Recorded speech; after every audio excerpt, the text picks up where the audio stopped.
ಶ್ರೀಗುರುಭ್ಯೋ ನಮಃ ಹರಿ ಓಂ ಹಯಗ್ರೀವಂ ಚಿದಾನಂದವಿಗ್ರಹಂ ಸದನುಗ್ರಹಂ ದಶಗ್ರೀವಚ್ಛಿದಂ ಶಾಪಾನ್ ಮಣಿಗ್ರೀವವಿಮೋಚನಂ ಸ್ವನಾಮಗ್ರಹಣಾದೇವ ನಿರಸ್ತಗ್ರಹವಿಗ್ರಹಂ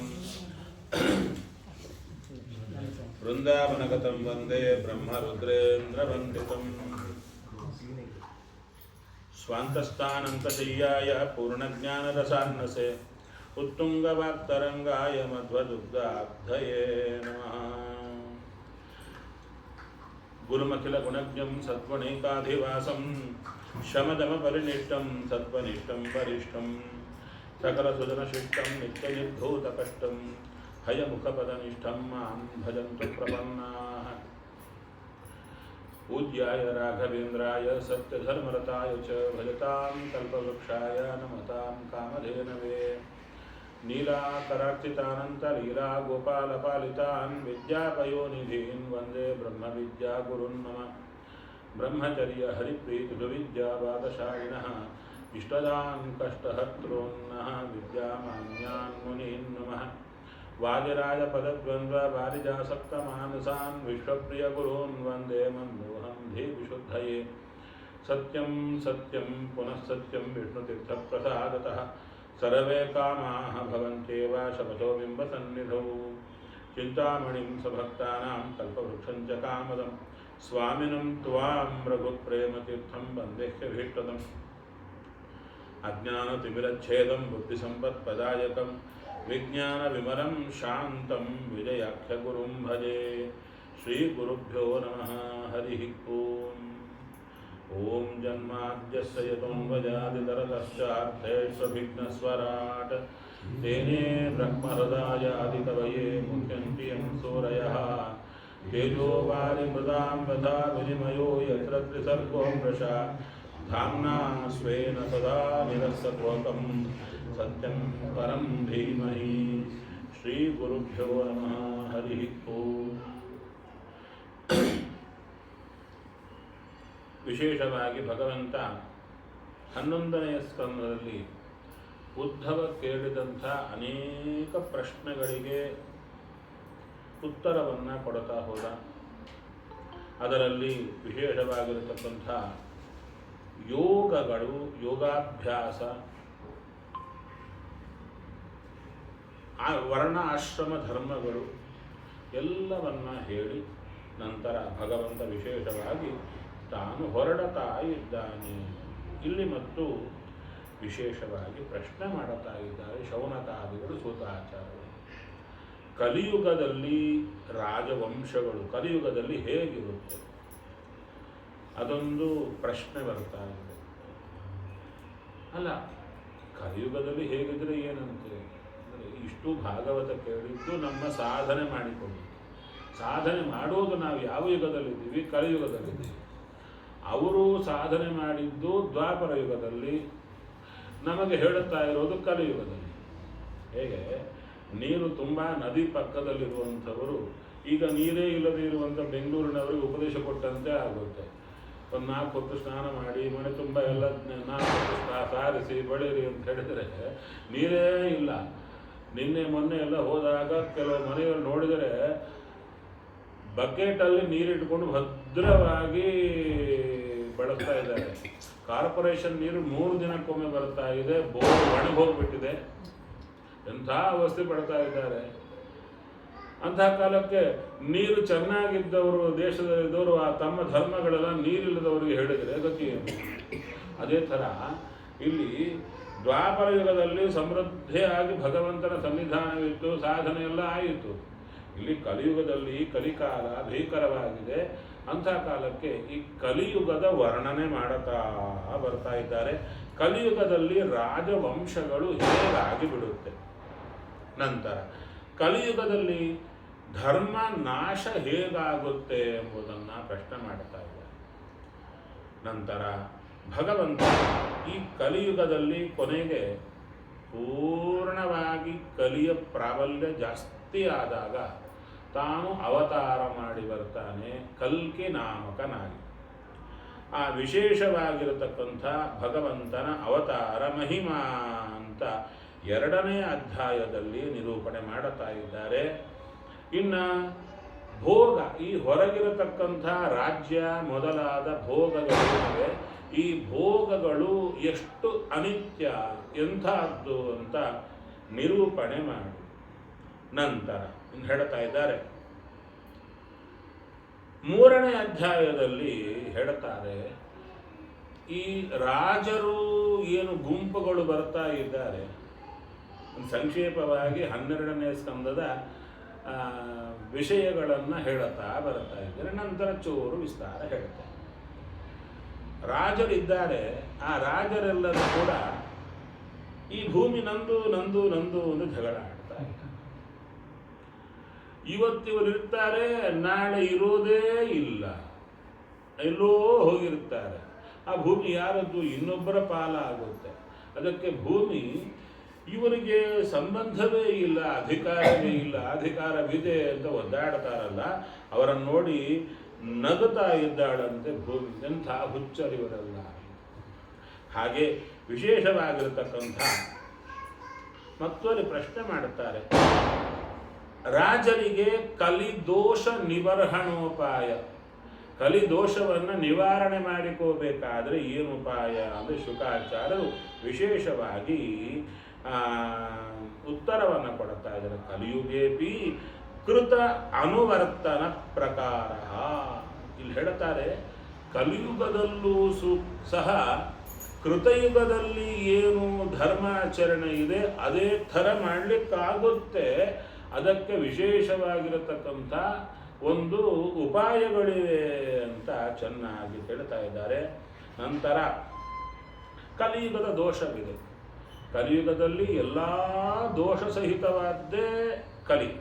ಅದಕ್ಕೆ ಏನು ಮದ್ದು? ದೇವರ ಕೀರ್ತನ ಒಂದೇ ಈ ಕಲಿಯುಗದಲ್ಲಿ ಮದ್ದು. ಒಂದು ಆ ವಿಶೇಷವಾಗಿರತಕ್ಕಂಥ ಈ ಕಲಿದೋಷ ಅಂತ ಹೇಳಿದರೆ, ದ್ವಾಪರ ಯುಗದಲ್ಲಿ ಎಲ್ಲರಿಗೂ ಅದಕ್ಕೆ ಹೇಳ್ತಾರೆ, ಋಷಿ ಮುನಿಗಳೆಲ್ಲ ಉಚ್ಚಿಷ್ಟ ಅಂದ ಕೊಡಿ, ಎಂಜಲು ಅಂದರೆ ದೂರ ಇರ್ತಾರೆ. ನಾವು ಎಂಜಲು ಮುಸರಿ ಎಲ್ಲ ನೋಡ್ತೀವಲ್ಲ, ಸ್ವಲ್ಪ ಉಳಿದಿದೆ ನಮ್ಮಲ್ಲಿ. ಅವಾಗ ಪೂರ್ಣವಾಗಿ ಅದಕ್ಕೆ ಮಡಿ ಅಂದರೆ ಅಡಿಯಿಂದ ಮುಡಿ ಪರ್ಯಂತ ಮಡಿ ಇರಬೇಕು. ಶುದ್ಧತ ಅಂತ ಅರ್ಥ. ಶುದ್ಧವಾಗಿದ್ದರೆ ನಮ್ಮಲ್ಲಿ ಮಂತ್ರಗಳು ನಿಲ್ಲುತ್ತೆ. ನಾವು ಜಪ ಮಾಡಿದ ಮಂತ್ರ ಪ್ರಭಾವ ನಮ್ಮಲ್ಲಿ ನಿಲ್ಲುತ್ತೆ. ನಾವು ಶುದ್ಧರಾದರೆ ನಾವು ಮಾಡಿದ ಜಪದ ಪ್ರಭಾವದಿಂದ ದೇವತೆಗಳ ಸನ್ನಿಧಾನ ನಮ್ಮಲ್ಲಿ ಜಾಸ್ತಿ ಆಗುತ್ತೆ. ಆ ಸನ್ನಿಧಾನ ನಮ್ಮಲ್ಲಿ ನಿಲ್ಲುತ್ತೆ. ನಾವು ಶುಚಿಯಾಗಿದ್ದರೆ. ನಾವು ಶುಚಿಯಾಗೇ ಇಲ್ಲದಿದ್ದರೆ ಏನಾಗುತ್ತೆ?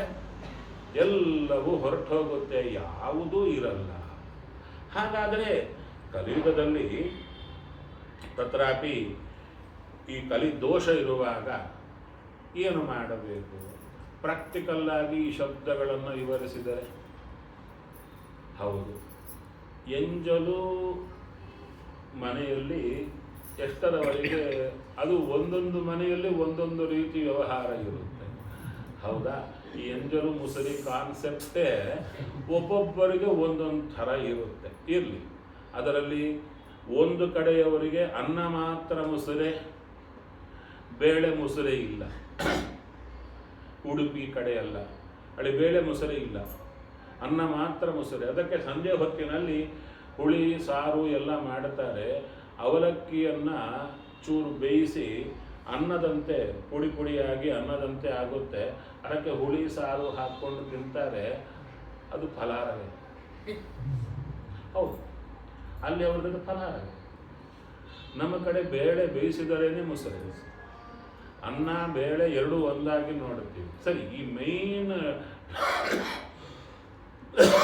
ಡಿಫರೆನ್ಸಸ್ ಬಿಟ್ಟುಬಿಟ್ರೆ ಮಿಕ್ಕದ್ದೆಲ್ಲ ಈ ಮಡಿ ಮೈಲಿಗೆ ಅಂತ ನೋಡುತ್ತಾ ಹೋದರೇನೆ ತುಂಬ ವ್ಯತ್ಯಾಸಗಳು ನಮ್ಮಲ್ಲಿ ಕಾಣುತ್ತಾ ಇರುತ್ತೆ. ಈ ಏನು ಕುಡಿಯುತ್ತಾರೆ, ಕುಡಿಯೋ ಕಾಲಕ್ಕೆ ತಮಿಳ್ನಾಡು ಕಡೆಯೆಲ್ಲ ಎತ್ತೇ ಕುಡಿಯುತ್ತಾರೆ. ಅವರಿಗೆ ಹಾಲು ಕಾಫಿ ಏನು ಕುಡಿಯುತ್ತಾರೆ, ಮರಳೋದೇ ಕುಡಿಯುತ್ತಾರೆ. ಅವರೆಲ್ಲ ಕುಡಿದ್ರೂ ಸಹ ಹೇಗೆ ಕುಡಿತಾರೆ, ಎತ್ತಿ ಕುಡಿತಾರೆ. ನೋಡಿದ್ರೆ ಆಶ್ಚರ್ಯ ಆಗುತ್ತೆ, ನಾಲಿಗೆ ಸುಡಲ್ಲ ಅಂತ. ನಾಲಿಗೆ ಚೆನ್ನಾಗಿ ಅಡ್ಜಸ್ಟ್ ಆಗುತ್ತೆ ಅವರಿಗೆ. ಆ ಏನು ಬಿಸಿ ಇದನ್ನು ಕುಡಿಲಿಕ್ಕೆ ನಮ್ಮವ್ರು ಗಂಟೆ ಬೇಕಾಗುತ್ತೆ. ಅಂಥದ್ದು ಎತ್ತಿ ಕುಡಿದು ಬಿಡ್ತಾ ಇರ್ತಾರೆ. ಅವರು ಕಚ್ಚಿ ಯಾವುದು ಕುಡಿಯಲ್ಲ. ಒಂದು ಸಲ ಇಲ್ಲಿ ಶ್ರೀರಂಗ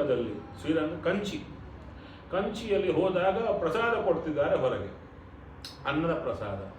ಎಲ್ಲರೂ ತಿಂತಾ ಇದ್ದಾರೆ. ನಮ್ಮವರೆಲ್ಲ ಹೋಗಿದ್ದಾರೆ, ತಗೊಂಡು ತಿನ್ಲಿಕ್ಕೆ ಹೋದ್ರೆ ನಮ್ಮವರು ಎಂಜಲು ಮಾಡಿ ತಿನ್ಲಿಕ್ಕೆ ಹೋಗ್ತಾರೆ. ಅವನು ಬೈದೇ ಬಿಟ್ಟ, ಪ್ರಸಾದ ಎಂಜಲು ಮಾಡಿ ತಿಂತಾರೆ, ಎತ್ತಿ ಹಾಕೋಬೇಕು. ಅವ್ರು ಎಂಜಲು ಮಾಡಿ ತಿನ್ನೋದೇ ಇಲ್ಲಂತವ್ರು. ಎಂಜಲು ಮಾಡಿ ಯಾವುದು ತಿಂಬಲ್ಲ ನಾವು, ನೀವ್ಯಾಕೆ ಹಿಂಗೆ ಮಾಡ್ತೀರಿ ಅಂತ ಅವ್ರ ಪ್ರಶ್ನೆ. ಸರಿ, ಈ ಎಂಜಲು ಮುಸುರಿ ಹಾಗಿದ್ದರೆ ಆ ಕಾಫಿ ಲೋಟ ಏನೋ ಕೊಡ್ತಿರ್ತಾರಲ್ಲ, ಲೋಟ ಕೆಲವರಿಗೆ ಅದು ಎಂಜಲಲ್ಲ. ಅಲ್ಲಿಡುತ್ತಾರೆ, ಕೈಯು ತೊಳೆಯಲ್ಲ, ನಮ್ಮನ್ನ ಮುಡುತ್ತಾರೆ, ಅವ್ರನ್ನ ಮುಟ್ಕೊಳ್ತಾರೆ, ಎಲ್ಲ ಹೋಗ್ತಾ ಇರ್ತಾರೆ. ಹೌದಾ? ಇದು ಕೆಲವರ ಮನೆಯಲ್ಲಿ ನಡೀತಾ ಇರುತ್ತೆ.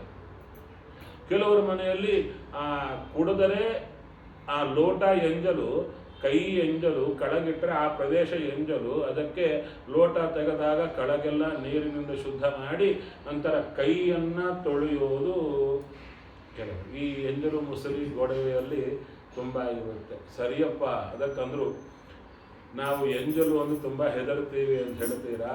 ಮಾರ್ಕೆಟ್ ಹೋದರೆ ನಾನು ಹೇಳೋದಷ್ಟೇ, ಮಾರ್ಕೆಟಿಗೆ ಹೋಗ್ತೀರಾ, ತರಕಾರಿಯವನ ಹತ್ರ ಹೋದರೆ ನೀವು KR ಮಾರ್ಕೆಟ್ ನೋಡಿದ್ದೀರಾ? ಎಲ್ಲ ಗೋಣಿ ಚೀಲ ಹಾಸ್ಕೊಂಡು ಕೂತಿರ್ತಾರೆ.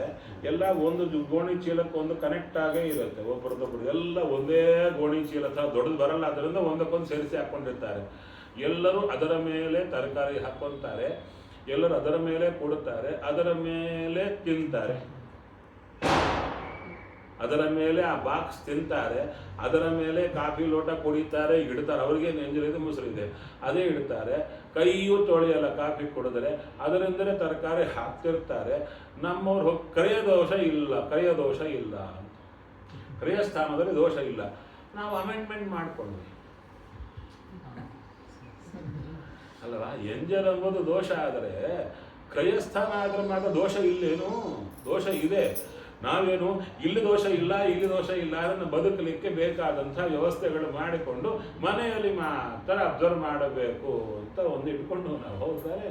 ಅದಕ್ಕಂದ್ರೂ ಎಲ್ಲಿಗೆ ಹೋದ್ರೂ ಎಂಜಲುಮಯ, ಎಲ್ಲಿಗೆ ಹೋದ್ರೂ ಮುಸುರೆಮಯ. ಇನ್ನು ನಮ್ಮನೆಯಲ್ಲೇ ತಾಂಡವಾಡುತ್ತಾ ಇರುತ್ತೆ ಯಾವುದು? ಗ್ಯಾಸ್. ಆ ಗ್ಯಾಸ್ ಎಲ್ಲಿರುತ್ತೆ? ಎಲ್ಲರ ಮನೆಗೂ ಹೋಗಿ ಬರ್ತಾ ಇರುತ್ತೆ. ಹೌದಾ ಅಲ್ವಾ? ಎಲ್ಲರ ಮನೆಗೆ ಹೋಗ್ತಾ ಇರುತ್ತೆ. ಕೆಲವರು ಹೀಗೆ ನೋಡಿ ತಿಂದು ಅಡಿಗೆ ಮಾಡೋರು ಇರ್ತಾರೆ, ಹೌದಲ್ವೇ? ನಂತರ ಈ ನಾನಾ ರೀತಿಯಾದ ಮಾಂಸ ಬೇಯಿಸಿ ತಿನ್ನೋರು ಇರ್ತಾರೆ. ಎಲ್ಲರದ್ದು ಇರುತ್ತೆ. ಆ ಅನಾದಿಕ ಆ ಸಿಲಿಂಡರ್ ಹುಟ್ಟಿದಾಗಲಿಂದ ಏನೇನು ಎಂಜಲು ಏನೇನು ಮುಸುರಿ ಇರಬೇಕು ಅದಕ್ಕೆ ಸಂಪರ್ಕ ಇರುತ್ತೆ. ಹೌದಾ? ಅದು ನಿಮ್ಮ ಮನೆಗೆ ಬಂದಾಗ ಅದನ್ನು ನೀವೇನು ಕುಂಭಾಭಿಷೇಕ ಮಾಡ್ತೀರಾ? ಏನೂ ಇಲ್ಲ, ಅದು ಸೀದಾ ಒಳಗೆ ಬರುತ್ತೆ. 2 ರೂಪದಲ್ಲಿ ಬರುತ್ತೆ. ಸ್ಪೇರ್ ಒಂದು, ಕನೆಕ್ಷನ್ ಮಾಡೋದೊಂದು ಅಂತ. ಹೌದು, ಹೆದರ್ಕೊಂತಾರೆ. ಅವರೇ ಕನೆಕ್ಷನ್ ಮಾಡಲಿಕ್ಕೆ ಎಲ್ಲರೂ ಹೆದರ್ಕೊಂತಾರೆ. ಅದಕ್ಕೆ ಸ್ವಲ್ಪ ಹಾದಿ ಬಿಟ್ಟರೆ ಅವನು ಅಡಿಗೆ ಮನೆ ಒಳಗೆ ಬಂದು ಕನೆಕ್ಟ್ ಮಾಡಿ ಹೋಗ್ತಿರ್ತಾರೆ. ಹೌದಾ? ಯಾಕೆ? ಮತ್ತು ಲೀಕ್ ಆದರೆ ನಾವೇ ಇರಲ್ಲ ಅಂತ ಹೆದರಿಕೆ. ಆದ್ದರಿಂದ ಅವನು ಕನೆಕ್ಟ್ ಮಾಡಿ ಹೋಗ್ತಾನೆ. ಹೋದರೆ ಅವನು ಮುಟ್ಟಿದಾಗ ಯಾರು ಬರೋದು ಮುಡ್ತಾರೆ. ಅವರು ಮುಟ್ಟಿದ ಕಾಲಕ್ಕೆ ಆ ಇಡೀ ಕಟ್ಟೆ ಗ್ಯಾಸು ಎಲ್ಲ ಗ್ಯಾಸ್ ದಿನಾಗೂ ತೊಳಿತೀರ, ಎಲ್ಲ ಕಡೆ ಒಳಗು ಹೊರಗು ಎಲ್ಲ ಪೈಪು ಗೀಪು ತೊಳಿತೀರ? ಏನೂ ಇಲ್ಲ. ಮುಖ ಮಾತ್ರ ತೊಳೆದಂತೆ ಮೇಲೆ ನೀರು ಹಾಕಿ ಚೂರು ಒರೆಸಿ ಹೋಗ್ತೀರ. ಹೌದು ತಾನೆ? ಅದಕ್ಕಂದ್ರು ಇಂಥ ಕಾಲಕ್ಕೆ ಏನು ಮಾಡಬೇಕು? ನಾವಿಟ್ಟುಕೊಂಡ ಸ್ಟ್ಯಾಂಡರ್ಡ್ಸ್ಗೆ ಈ ಮಡಿ ಸಾಕಾಗ್ತಾ ಇಲ್ಲ. ಇದು ಮಡಿಯೇ ಅಲ್ಲ ಆ ಪ್ರಕಾರ. ಆದರೆ ಬದುಕಬೇಕು ನಾವು. ಏನು ಮಾಡಬೇಕು? ಸರಿ, ಅದಕ್ಕೆ ಹೇಳ್ತಾ ಇದ್ದಾರೆ, ದೇವರ ನಾಮ ಕೀರ್ತನೆ ವಿಶೇಷವಾದ ಆಯುಧ. ಹಾಗೆ ಅಂತ ಗ್ಯಾಸ್ಗೆ ಪರ್ಮಿಷನ್ ಕೊಡ್ತಾರೆ ಅಂತ ತಿಳ್ಕೊಬೇಡಿ. ಆದಷ್ಟು ಗ್ಯಾಸ್ ಬೇಡ. ನಮ್ಮ ಮನೆಗಳಲ್ಲಿ ಗ್ಯಾಸೇ ಇಲ್ಲ, ಗ್ಯಾಸ್ ತರಲ್ಲ. ಏನು ಮಾಡಿದರೂ ಇಜ್ಜಲು ಮಹಾ ಅಡಿಗೆ ಅಂತ ಕಟ್ಟಿಗೆ, 2ರಲ್ಲೇ ಫಲಾರಾದರೂ ಏನಾದರೂ ಸರಿ. ಹಾಲು ಕಾಯಿಸ್ಕೊಳ್ಳಿಕ್ಕೆ ಅದು ಮಾತ್ರ ಕರೆಂಟ್ ಸ್ಟವ್ ಒಂದು ಇಟ್ಕೊಂಡಿರ್ತೀವಿ ಅಷ್ಟೇ, ಇನ್ಯಾವುದೂ ಇರಲ್ಲ. ಅಂಥ ಕಾಲಕ್ಕೆ ಈ ಗ್ಯಾಸ್ ಮನೆಯಿಂದ ಹೊರಗೆ ಹಾಕೋದೇ ಉತ್ತಮ ಅಂತ ನಾವು ಹೇಳ್ತೀವಿ. ಪ್ರಶ್ನೆ ಏನು, ಈ ಕಟ್ಟಿಗೆ ಇಜ್ಜಲು ಸಿಗ್ತಾನೆ ಇಲ್ಲ, ಏನು ಮಾಡೋದು ಅಂತ ನಾನಾ ಬರ್ತಾ ಇದೆ. ಅದಕ್ಕೆ ನಾನು ಹೆಚ್ಚಿಗೆ ಎಂಟ್ರ್ ಆಗಲ್ಲ. ಅದಕ್ಕೆ ಇಲ್ಲಿ ಹೇಳ್ತಾ ಇದ್ದಾರೆ, ದೇವರ ನಾಮಸ್ಮರಣೆ ಪ್ರಧಾನ. ಅದಕ್ಕೆ ಕೇಳ್ತಾ ಇದ್ದಾರೆ, ದೇವರ ನಾಮಸ್ಮರಣೆ ಮಾಡಿದರೆ ಪವಿತ್ರ ಆಗತ್ತೆ, ಎದುರಿಗಿರುವ ವ್ಯಕ್ತಿಗಳು ಜಗತ್ತೆಲ್ಲ ಪವಿತ್ರ ಆಗತ್ತೆ ಅಂತ ನಂಬಿಕೆ ಇದೆಯಾ ಅಂತ ಕೇಳಿ. ನಂಬಿಕೆ ಇದೆಯಾ? ನಂಬಿಕೆ ಇರೋದಾದ್ರೆ ಆ ಮಾರ್ಕೆಟಲ್ಲಿ ನಿಂತ್ಕೊಂಡು ಹರೇ ಕೃಷ್ಣ ಅಂದು ಬಿಟ್ರೆ ನೀವು ನೋಡಿದಾಗೆಲ್ಲ ಪವಿತ್ರ ಆಗಿ ತಗೊಳ್ಳಿ. ರೇಸ್ಥಾನಕ್ಕೆ ದೋಷ ಇಲ್ಲ, ಅದು ಈ ದೋಷ ಇಲ್ಲ ಅಂತ ಮೆಂಟಲಿ ಆ ಕಮೆಂಟ್ಮೆಂಟ್ ಮಾಡ್ಕೊಳ್ಳೋದು. ಎಲ್ಲದಕ್ಕೂ ಪ್ರಾಯಶ್ಚಿತ್ತವಿದೆ. ಹರಿನಾಮ ಸ್ಮರಣೆ ಸರ್ವತ್ರ ಮಾಡ್ತಾ ಬನ್ನಿ, ಎಲ್ಲ ಜಗತ್ತು ಪವಿತ್ರ ಆಗುತ್ತೆ. ಎಲ್ಲಿ ಆಟೋದಲ್ಲಿ ಕೊಡ್ತೀರಾ, ಎಲ್ಲಿ ಕೊಡ್ತೀರಾ? ಹಾಗಾದರೆ ಏನು ಮಾಡಬೇಕು? ಸದಾ ದೇವನಾಮ ಹೇಳ್ತಾನೆ ಇರಬೇಕು, ನಾವು ಪವಿತ್ರ ಆಗಿರಬೇಕು ಅಂತ. ಅದಕ್ಕೆ ನಾವು ಹುಟ್ಟಿದ್ದು. ಕಲಿಕಾಲ ಬಲವಂತವಾಗಿ ನಮ್ಮಿಂದ ಸಾಧನೆ ಮಾಡಿಸ್ತಾ ಇದೆ, ಮೈಲಿಗಾಗಿ. ಏನು ಎಲ್ಲಿಗೆ ಹೋದರೂ ರಾಮ ಕೃಷ್ಣ ಕೃಷ್ಣ ಅಂತಾನೆ ಅಂಬೋದೇ ಕಾಣಿಸ್ತಾ ಇದೆ. ಹೌದು ತಾನೇ? ಎಲ್ಲಿಗೆ ಹೋದರೂ ನೀವು ಲಿಫ್ಟಿಗೆ ಹೋಗಿರ್ತೀರಾ? ಇವಾಗೆಲ್ಲ ಅಪಾರ್ಟ್ಮೆಂಟ್ಗಳಲ್ಲಿ ಇರೋದು, ಹೌದು ತಾನೇ? ಹೌದಾ? ಅಪಾರ್ಟ್ಮೆಂಟ್ ಅಂದರೆ ತುಂಬ ಇರುತ್ತಾ, ಒಂದೇ ಇರುತ್ತೆ ಮನೆ? ಸಾಕಷ್ಟು ಇರುತ್ತೆ. ಎಲ್ಲರ ಮನೆಯಲ್ಲಿ ಕಸ ಬೀಳುತ್ತಾ ಇಲ್ಲ? ಆ ಕಸ ಬಿದ್ದರೆ ತಗೊಂಡು ಹೋಗ್ತಾಳೆ, ಒಂದೊಂದು ತಗೊಂಡು ಹೋಗ್ತಾಳೆ, ಎಲ್ಲ ತಗೊಂಡು ಹೋಗ್ತಾಳೆ. ಎಲ್ಲ ಒಟ್ಟಿಗೆ ಒಂದು ಬ್ಯಾಗಲ್ಲಿ ಇಟ್ಕೊಂಡು ಬರ್ತಾಳೆ. ಎಲ್ಲಿ ಇಟ್ಕೊಂಡು ಬರ್ತಾಳೆ? ಲಿಫ್ಟಲ್ಲಿ ಇಟ್ಕೊಂಡು ಬರ್ತಾಳೆ. ಅದರಲ್ಲಿ ಎಂಜಲು, ಮುಸುರಿ, ಅದು ಇದು ಎಲ್ಲ ಲಿಫ್ಟಲ್ಲಿ ಇಟ್ಕೊಂಡೇ ಕೆಳಗಿಳಿತಾರೆ. ನೀವು ಕಣ್ಣೆದುರಿಗೆ ನೋಡ್ತಾನೆ ಅವಳು ಹಿಂಗೆ ಹೋದ್ಕೊಳ್ಳಿ ಅದರಲ್ಲಿ ಏರಿ ನಿಮ್ಮ ರೂಮ್ ಹೋಗ್ಬೇಕು ಮನೆಗೆ. ಏನು ಮಾಡ್ತೀರಾ? ಮೊನ್ನೆ ಎಲ್ಲಿಗೋ ಹೋಗಿದ್ವಪ್ಪ ಕ್ಷೇತ್ರಕ್ಕೆ ಅಂತ, ಎಲ್ಲೋ ಇಳ್ಕೊಂಡಿದ್ರೆ ನಮಗೆ 2ನೇ ಅಂತಸ್ತಿಗೆ ಕೊಟ್ಟಿದ್ದಾರೆ, ಇನ್ನೊಬ್ಬರು 3ನೇ ಅಂತಸ್ತಿನಾಗಿದ್ದಾರೆ. ಆ ಮೇಲೆ ಬಂದು ಒಂದು ಚಿಕ್ಕ ಆಡಿಟೋರಿಯಂ ಥರ ಇಟ್ಟು ಮಠದಲ್ಲೆಲ್ಲೋ ಅಲ್ಲಿ ಕಾರ್ಯಕ್ರಮ ಕೊಟ್ಟಿದ್ದಾರೆ. ಬೆಳಿಗ್ಗೆ ದೇವರ ಪೂಜೆ ಆಯಿತು, ರೂಮ್ಗೆ ಹೋಗಬೇಕು ಅಂದರೆ ನಿನ್ನೆ ರಾತ್ರಿ ಫಂಕ್ಷನ್ ಮಾಡಿದ್ದೆಲ್ಲ ಪದಾರ್ಥಗಳು ಇಳಿಸ್ತಾ ಇದ್ದಾರೆ ಲಿಫ್ಟಲ್ಲಿ. ಹುಳಿ ಸಾರು, ಅದು ಇದು ತಿಂದು ಹಾಕಿದ ಎಂಜಲ್ ಪ್ಲೇಟ್ಗಳೆಲ್ಲರದ್ದು, ಆ ಬ್ಯಾಗ್ಗಳು ಎಲ್ಲ ಪಾಪ ಇಟ್ಕೊಂಡು ತಂದು ತರ್ತಾರೆ. ಇವ್ರ ಎದುರಿಗೇನೇ ಇದೆ. ಇವರು ದೇವರ ಪೆಟ್ಟಿಗೆ ಎಲ್ಲ ಇಟ್ಕೊಂಡು ಪೂಜಾ ಮುಗಿದ ಮೇಲೆ ರೂಮ್ ಹೋಗ್ಬೇಕಾ ಇಲ್ವಾ? ಎಂಥ ಭೀಕರ ಪರಿಸ್ಥಿತಿ. ಹೌದು, ಆ ರೂಮ್ ಹೋಗಲ್ಲ, ನಡ್ಕೊಂಡು ಹೋಗ್ತೀನಿ, ಮೇಲಕ್ಕೆ ಏರ್ಕೊಂಡು ಹೋಗ್ತೀನಿ ಅಂದರೆ 3ನೇ ಫ್ಲೋರಿಗೆ ಹೋಗ್ಬಿಟ್ರದ್ದು ಕಾಲೆಲ್ಲ ಬಿದ್ದೋಗುತ್ತೆ, ಏರ್ಲಿಕ್ಕೆ ಆಗ್ತಾ ಇಲ್ಲ. ಅವ್ರು ತಲೆ ಹಿಡ್ಕೊಂಡ್ರು. ಆ ಥರ ಏನು ಮಾಡಬೇಕು ಇವಾಗ? ಅದಕ್ಕೆ ದೇವ್ರ ನಾಮಸ್ಮರಣೆ ಮಾಡ್ರಪ್ಪ. ಆ ಲಿಫ್ಟೇ ಎಲ್ಲೋ ಇಲ್ಲ, ಮಠದಲ್ಲೇ ಇದೆ. ಅದಕ್ಕೆ ದೇವ್ರ ಸನ್ನಿಧಾನ ಇಟ್ಟಿದ್ದು ಪವಿತ್ರ ಆಗಿದೆ ಅಂತಾನೆ. ಅದರಿಂದ ಹೆಚ್ಚಿದ್ದು ಮಾಡ್ಕೋಬೇಡಿ. ನಿಮ್ಮ ಕೈಯಲ್ಲಿ ನೀರಿದೆಯಲ್ಲ ಸ್ವಲ್ಪ ಪ್ರೋಕ್ಷಣೆ ಮಾಡ್ಕೊಳ್ಳಿ, ಹೋಗಿ. ಹೌದಾ? ಅದಕ್ಕಿಂತ ಬೇರೆ ಗತಿ ಇದೆಯಾ? ಬೇರೆ ಒಂದು ಕಡೆ ನಾನು ಗೃಹ ಪ್ರವೇಶಕ್ಕೆ ಅಂತ ಹೋಗಿದ್ದೆ, ಕರೆದಿದ್ರು ನನ್ನ. ಅದು ಇರೋದು ಅಂತಸ್ತಿನಲ್ಲಿ ಏನು 500-600 ಅಪಾರ್ಟ್ಮೆಂಟ್ಗಳಿವೆ. ದೊಡ್ಡ ಕಾಡು ಥರ ಇದೆ, ಅಪಾರ್ಟ್ಮೆಂಟ್ಗಳ ಕಾಡು. ಅದನ್ನು ಕರೆದ್ರು, ನಾನು ಏರಬೇಕು ಲಿಫ್ಟಲ್ಲಿ. ಲಿಫ್ಟ್ ಬಿಟ್ಟರೆ ಬೇರೆ ಹೋಗ್ಲಿಕ್ಕಿಲ್ಲ, 18ನೇ ಫ್ಲೋರಲ್ಲಿದೆ. ನಮ್ಗೆ ಎದುರೀಗ ಈಗ ಹಿಡ್ಕೊಂಡು ಇವರು ಬರ್ತಾ ಇದ್ದಾರೆ ಹೊರಕ್ಕೆ ಕೆಲಸದವರು. ನಾವು ಲಿಫ್ಟಲ್ಲಿ ಮೇಲಕ್ಕೆ ಹೋಗ್ಬೇಕಾ ಇಲ್ವಾ? ಗೃಹ ಪ್ರವೇಶಕ್ಕೆ ಹೋಗ್ಬೇಕಾ ಇಲ್ವಾ? ಅಂಥ ಕಾಲಕ್ಕೆ ನಮ್ಮದೇ ರಿಸ್ಟ್ರಿಕ್ಷನ್ಸ್ ಇಟ್ಕೊಂಡ್ರೆ ಮನೆ ಬಿಟ್ಟು ಹೊರಗೆ ಹೋಗಬಾರ್ದು. ಹೌದಲ್ವೇ? ನಾವು ಮನೆ ಬಿಟ್ಟು ಹೊರಗೆ ಹೋಗಬಾರದು. ಆದರೆ ಅದು ದೊಡ್ಡದ, ಅಥವಾ ಅಲ್ಲಿಗೆ ಹೋಗಿ ಭಗವಂತನ ನಾಮಸ್ಮರಣೆ ಮಾಡಿ ಅವನ್ನ ಪವಿತ್ರ ಮಾಡೋದು ದೊಡ್ಡದ? ಅದು ನೋಡಿಕೊಂಡಾಗ ಸ್ವಲ್ಪ ಅದಕ್ಕೆ ಹೇಳ್ತಾ ಇದ್ದಾರೆ, ಕಲಿದೋಷ ಶಾಂತಿ. ಕಲಿಯ ದೋಷ ಶಾಂತಿ ಆಗಲಿಕ್ಕೆ ಸರ್ವತ್ರ ದೇವರ ನಾಮಸ್ಮರಣೆ. ಹಾಗಾಗಿ ಎಷ್ಟೊತ್ತು ಮಾಡಬೇಕು? ಸದಾ ಮಾಡ್ತಾನೇ ಇರಬೇಕು. ಅದಕ್ಕಾದರೂ ದೇವರ ನಾಮಸ್ಮರಣೆ ಸದಾ ಮಾಡಿದಂತಾಗುತ್ತೆ. ಇನ್ನು ಮುಂದೆ ಹೇಳ್ತಾ ಬರ್ತಾ ಇದ್ದಾರೆ, ವಿಶೇಷವಾಗಿರತಕ್ಕಂಥ ನಿತ್ಯ ನೈಮಿತ್ತಿಕವಾಗಿರತಕ್ಕಂಥ ಪ್ರಾಕೃತಿಕವಾದ ಲಯಗಳ ವರ್ಣನೆ ಮಾಡುತ್ತಾ ಬರ್ತಾ ಇದ್ದಾರೆ. ನಂತರ ವಿಶೇಷವಾಗಿ ಜ್ಞಾನ ಚೆನ್ನಾಗಿ ಬಂದಿದೆ ರಾಜನಿಗೆ, ಆತನಿಗೆ ತಕ್ಷಕಾದಿ ಭಯ ಇಲ್ಲ ಅಂತ ಶುಕಾಚಾರ್ಯರು ಪರೀಕ್ಷಿತನಿಗೆ ಆಶ್ವಾಸನ ಕೊಡ್ತಾ ಇದ್ದಾರೆ. ಆವಾಗ ವಿಶೇಷವಾಗಿ ರಾಜ ಶುಕಾಚಾರ್ಯರಿಗೆ ಧನ್ಯನಾದೆ ಅಂತ ಕೃತಜ್ಞತೆಯನ್ನು ಸಲ್ಲಿಸ್ತಾ ಇದ್ದಾನೆ. ಆವಾಗ ಶುಕಾಚಾರ್ಯರು ಹೇಳ್ತಾರೆ, ಇನ್ನೇನಾದರೂ ಕೇಳಬೇಕಾಗಿದ್ದಿದೆಯಾ? ಶುಕಾಚಾರ್ಯರಿಗೆ ರಾಜ ಹೇಳ್ತಾನೆ, ನೀವು ಹೇಳುವ ಕಾಲಕ್ಕೆ ಹೇಳಿದ್ದನ್ನು ನಾನು ಪೂರ್ಣ ಅನುಷ್ಠಾನಕ್ಕಿಟ್ಟಿದ್ದೇನೆ. ಆದ್ದರಿಂದ ನನಗಿನ್ನೇನು ಚಿಂತೆ ಇಲ್ಲ, ನಾನು ಶರೀರ ತ್ಯಾಗ ಮಾಡುತ್ತೇನೆ. ಹೇಗೆ ಮಾಡುತ್ತೀಯ ಅದಕ್ಕೆ ಹೇಳ್ತಾ ಇದ್ದಾರೆ, ಯೋಗ ಧಾರಣೆಯಿಂದ ನಾನೇ ಪ್ರಾಣತ್ಯಾಗ ಮಾಡುತ್ತೇನೆ ಅಂತ ಹೊರಟ. ಗುರುಗಳ ಉಪದೇಶ ಎಷ್ಟು ತೀಕ್ಷ್ಣವಾಗಿತ್ತು ಅಂದರೆ ಯೋಗ ಧಾರಣೆಯಲ್ಲಿ ಆತ ಪ್ರಾಣತ್ಯಾಗ ಮಾಡುವಷ್ಟು ಬಂದ. ಸರಿಯಾಗಿ ಪ್ರಾಣತ್ಯಾಗ ಮಾಡಬೇಕು, ತಕ್ಷಕ ಬಂದು ಕಚ್ಚಬೇಕು. ಸರಿಯಾಗಿ ಆಯಿತು. ಅದೇನು, ಪ್ರಾಣತ್ಯಾಗ ಮಾಡಿದ ಕೂಡಲೇ ದೇಹದಹನ ಆಗಬೇಕಲ್ಲ, ಅದು ತಕ್ಷಕ ಬಂದು ಮಾಡಿದ್ದಾಯಿತು.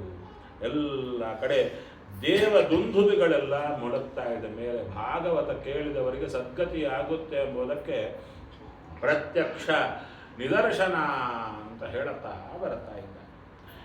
ಇಷ್ಟೆಲ್ಲ ನಡೆದ ಮೇಲೆ ಮುಂದೆ ಜನಮೇಜಯರಾಯನ ಸರ್ಪಯಾಗದ ಕುರಿತು ಹೇಳ್ತಾ ಬರ್ತಾರೆ.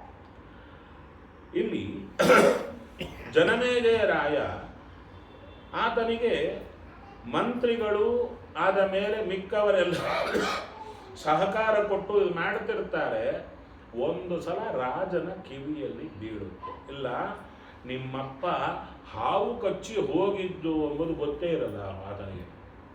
ಹಾವು ಕಚ್ಚಿ ಹೋಗಿದ್ದು ಭೀಕರವಾಗಿ ಹೀಗಿತ್ತು ಅಂತ ಹೇಳುವ ಕಾಲಕ್ಕೆ ಮಂತ್ರಿಗಳು ಒಂದು ವಿಷಯವನ್ನ ಹೇಳುತ್ತಾರೆ. ತಕ್ಷಕ ಬಂದು ಕಚ್ಚಿದ್ದು ಅದು ವಿಪ್ರ ಶಾಪದಿಂದ ಅಂತ ಹೇಳುತ್ತಾರೆ. ಸರಿ, ತಕ್ಷಕ ಆ ರೀತಿಯಾಗಿ ಕಚ್ಚಿದರೆ ವಿಪ್ರ ಶಾಪ ಇತ್ತು, ಪ್ರಬಲವಾಗಿ ಪ್ರೇರಣೆ ಆಯಿತು, ಕಚ್ಚಿದ್ದಕ್ಕೆ ತಕ್ಷಕನ ತಪ್ಪಿಲ್ಲ. ಆದರೆ ಒಂದು ಘಟನೆ ಆಯಿತು ಅಂತ ಹೇಳುತ್ತಾರೆ. ಅದು ಏನು ಘಟನೆ ಅದಕ್ಕೆ ಹೇಳ್ತಾರೆ. ಅದನ್ನು ಹೇಳಿ ಮತ್ತು ಮೊದಲಿಗೆ ಬರ್ತೇನೆ. ಕಲಿಯುಗದ್ದು ಎಲ್ಲ ಈ 2 ದಿನಗಳಲ್ಲಿ ಏನು ಎಷ್ಟು ವಿಸ್ತಾರವಾಗಿ ನೋಡಬಹುದು ಅಷ್ಟು ನಾನು ಹೇಳ್ತಾ ಹೋಗ್ತೇನೆ. ಯಾಕಂದರೆ ವಿಷಯವೆಲ್ಲ ಪೂರ್ಣವಾಗಿ ಹೇಳಬೇಕು 3 ದಿನದಲ್ಲಿ ಅಂತ ಚೂರು ತಲೆಯಲ್ಲಿ ಕೂತಿರುತ್ತಲ್ಲ, ಅದಕ್ಕೆ ಸಂಗ್ರಹವಾಗಿ ಪೂರ್ಣ ಎಲ್ಲವನ್ನ ಒಂದು ಸಲ ಹೇಳಿ ನಂತರ ವಿಸ್ತಾರವಾಗಿ ಹೋಗಿಬಿಟ್ರೆ ಸರಿ ಹೋಗುತ್ತೆ. ಹೌದಲ್ಲವೇ? ಸರಿ, ಇದನ್ನು ನಾನು ಹೇಳಲೇಬೇಕಾದ ಏನು, ರಾಜನನ್ನು ರಕ್ಷಣೆ ಮಾಡಲಿಕ್ಕೆ ಯಾರು ಕಶ್ಯಪ ಗೋತ್ರದ ಒಬ್ಬ ಬ್ರಾಹ್ಮಣ ಬರ್ತಾ ಇರ್ತಾನೆ. ವಿಷವಿದ್ಯೆ ಗೊತ್ತಿರುತ್ತೆ ಆತನಿಗೆ. ಆವಾಗ ತಕ್ಷಕ ಪಕ್ಕದಲ್ಲಿ ಬರ್ತಾ ಇರ್ತಾರೆ. ಅಂದರೆ ಆತನ ನೋಡಿ ಆತನ ಹಿಂದಕ್ಕೆ ಕಳಿಸ್ಬೇಕು. ಬ್ರಾಹ್ಮಣನ ಕೇಳ್ತಾನೆ, ಯಾರು ನೀನು, ಎಲ್ಲಿಗೆ ಹೋಗ್ತಾ ಇದ್ದೆ? ನಾನು ರಾಜನ ಬದುಕಿಸಲಿಕ್ಕೆ ಹೋಗ್ತಾ ಇದ್ದೆ. ಹೌದಾ, ನಿನಗಾಗುತ್ತಾ? ತಕ್ಷಕ ಅಂದ್ರೆ ಏನು ತಿಳ್ಕೊಂಡಿದ್ದೀಯಾ? ಕಚ್ಚಿದ್ರೆ ಸುಟ್ಟೇ ಹೋಗ್ತಾರೆ, ಬೂದಿ ಆಗಿಬಿಡ್ತಾರೆ. ಆಯಿತು, ಬೂದಿಯಿಂದಲೂ ಬದುಕಿಸ್ತೇನೆ ನಾನು. ಹಾಗಾದ್ರೆ ತೋರಿಸು, ನಾನೇ ತಕ್ಷಕ ಅಂತ ತನ್ನ ರೂಪ ತಗೊಳ್ತಾನೆ. ಕಚ್ಚು ಅಂತ ಹೇಳ್ತಾನೆ. ಎದುರಿಗೆ ಹಸಿ ದೊಡ್ಡ ಗಿಡ ಇರುತ್ತೆ. ಆ ಗಿಡವನ್ನು ಕಚ್ತಾನೆ, ಗಿಡ ಪೂರ್ಣ ಸುಟ್ಟು ಹೋಗುತ್ತೆ, ಬೂದಿ ಆಗ್ಬಿಡುತ್ತೆ. ಆ ಬ್ರಾಹ್ಮಣ ಬೂದಿಯನ್ನೆಲ್ಲ ಒಟ್ಟು ಮಾಡಿ ಪುನಃ ಗಿಡ ಯಥಾಸ್ಥಾನಕ್ಕೆ ಬರುವಂತೆ ಮಾಡಬೇಕು. ಇಷ್ಟು ನಡೆದದ್ದು. ಅಲ್ಲಿ ತಕ್ಷಕ ಹೇಳ್ತೇನೆ, ಸಾಮಾನ್ಯ ಕಥೆಯೇನು, ತಕ್ಷಕ ಯಾಕೆ ನೀನು ಬರ್ತಾ ಇದೀಯಾ ಅಂತ ಕೇಳಿದ. ಬ್ರಾಹ್ಮಣ ಅಂದರೆ ನಂಗೆ ದುಡ್ಡು ಬೇಕಾಗಿತ್ತು, ಅದಕ್ಕೆ ಹೋಗ್ತಾ ಇದ್ದೀನಿ, ನಾನೇ ಕೊಡ್ತೇನೆ ದುಡ್ಡು, ನೀನು ತಗೊಂಡು ಹೋಗ್ಬಿಡು. ಅದಕ್ಕೆ ಬ್ರಾಹ್ಮಣ ಹೊರಟು ಹೋಗ್ತಾನೆ. ತಕ್ಷಕ ಒಂದು ಕಚ್ಚಿಬಿಡುತ್ತಾನೆ. ಎಲ್ಲಿಗೆ ಬಂತು? ನಾನು ಕಚ್ಚಿದರೆ ಈ ಬ್ರಾಹ್ಮಣ ಬದುಕಿಸಿ ಬಿಟ್ಟರೆ ನನ್ನನ್ನು ಎಲ್ಲರೂ ಹೀಯಾಡಿಸ್ತಾರೆ, ಅಯ್ಯೋ ಏನು ತಕ್ಷಕ ಅಂಥೇಳಿ. ಅದಕ್ಕಾಗಿ ತಕ್ಷಕ ಬ್ರಾಹ್ಮಣನ ಹಿಂದಕ್ಕೆ ಕಳಿಸಿದ. ಸ್ವಾರ್ಥ. ಯದ್ಯಪಿ ಬ್ರಾಹ್ಮಣನ ಒಂದು ಶಾಪದಿಂದಾಗಿ ಬಂದು ಕಚ್ಚಿದ್ದಕ್ಕೆ ದೋಷ ಇಲ್ಲ, ಬದುಕಿಸಲಿಕ್ಕೆ ಬರತಕ್ಕಂಥ ಬ್ರಾಹ್ಮಣನ ಹಿಂದಕ್ಕೆ ಕಳಿಸಬೇಕಾದ ಅವಶ್ಯಕತೆ ಏನಿತ್ತು ತಕ್ಷಕನಿಗೆ? ಇದು ಪ್ರಶ್ನೆ. ಅಲ್ಲಿ ನಡೆದದ್ದೇನು ಅಂದರೆ ಹೇಳ್ತಾರೆ, ಆ ಗಿಡವನ್ನು ತಕ್ಷಕ ಕಚ್ಚಿದಾಗ ಆ ಗಿಡದ ಮೇಲೆ ಒಬ್ಬ ಕೂತಿದ್ದ. ಕಟ್ಟಿಗ ಗಿಡವನ್ನು ಕತ್ತರಿಸ್ತಾ ಇದ್ದ. ಅವನ ಕಟ್ಟಿಗೋಸ್ಕರ ಒಂದು ಕೊಂಬೆಯನ್ನು ಕಟ್ ಮಾಡ್ತಾ ಇದ್ದ. ಅವನು ಸುಟ್ಟೋದ. ಗಿಡ ಬದುಕಿಸಿದಾಗ ಅವನು ಬದುಕಿದ. ಗಿಡ ಸಹಿತ ಭಾರತದಲ್ಲಿ ಬರುತ್ತಿದ್ದು ಬದುಕಿದ. ಅವನು ನೋಡ್ತಾನೆ, ಏನಪ್ಪಾ ಹೀಗಾಯ್ತಲ್ಲ, ಹೆದರ್ಕೊಂಡು ನೋಡ್ತಾನೆ. ಕೆಳಗೆ ಇಬ್ಬರ ಮಾತು ಕೇಳುತ್ತಾ ಇರುತ್ತೆ. ಅವನು ನೋಡಿ ದುಡ್ಡು ಕೊಟ್ಟು ಕಳಿಸೋದನ್ನು ನೋಡಿ, ಓಹೋ ಹೀಗೆ ಮಾಡಿದ್ದಾನೆ ಅಂತ ಹಾರಿ ಹೋಗಿ ಮಂತ್ರಿಗಳಿಗೆ ಹೇಳ್ತಾನೆ. ಹೀಗೆ ತಕ್ಷಕ ಬ್ರಾಹ್ಮಣನಿಗೆ ದುಡ್ಡು ಕೊಟ್ಟು ಕಳಿಸ್ತಾ ಇದ್ದಾನೆ ಅಂತ ಇಷ್ಟೇ ಅವನಿಗೆ ದೂರದಿಂದ ಗೊತ್ತಾಗಿತ್ತು. ಮಾತು ಕೇಳಿಸಲಿಲ್ಲ. ಆದರೆ ಭಾರತದಲ್ಲೇ ಬರುತ್ತೆ, ಏನು ಮಾತು ನಡೆಯಿತು. ತಕ್ಷಕ ಹೇಳ್ತಾನೆ, ಯಾವುದಕ್ಕಾಗಿ ಹೋಗ್ತಾ ಇದ್ದೀಯ? ದುಡ್ಡಿಗಾಗಿ ಹೋಗ್ತಾ ಇದ್ದೇನೆ, ನನ್ನ ಒಂದು ಕಾರ್ಯವಿದೆ, ನಾನೇ ಕೊಡುತ್ತೇನೆ, ಹೋಗು ಹಿಂದಕ್ಕೆ. ಇಷ್ಟು ನಡೀತು. ಇಷ್ಟೇ ಕೇಳಿದವ, ಹಾರಿ ಹೋದ. ಮುಂದೆ ಏನಾಯಿತು? ಬ್ರಾಹ್ಮಣ ಅಂದ, ನಿನ್ನ ದುಡ್ಡಿಗಾಗಿ ನಾನಿಲ್ಲ, ನನ್ನ ವಿದ್ಯೆ ತೋರಿ ನಾನು ತಗೋಬೇಕು, ಸುಮ್ಮನೆ ತಗೊಳ್ಳಲ್ಲ ಯಾರ ಹತ್ರ ನಾನು.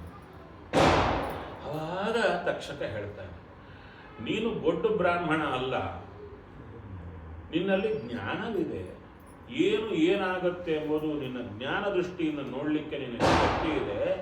ಒಂದು ಸಲ ಜ್ಞಾನ ದೃಷ್ಟಿಯಿಂದ ನೋಡು, ರಾಜನಿಗೆ ಆಯುಷ್ಯ ಎಷ್ಟಿದೆ ನೋಡಿದರೆ ತಕ್ಷಕ ಕಚ್ಚಿದ ಮೇಲೆ ಒಂದು ಕ್ಷಣವೂ ಆಯುಷ್ಯವಿಲ್ಲ. ಅವಾಗ ಕೇಳುತ್ತಾನೆ, ಹೌದು ಅಂದ.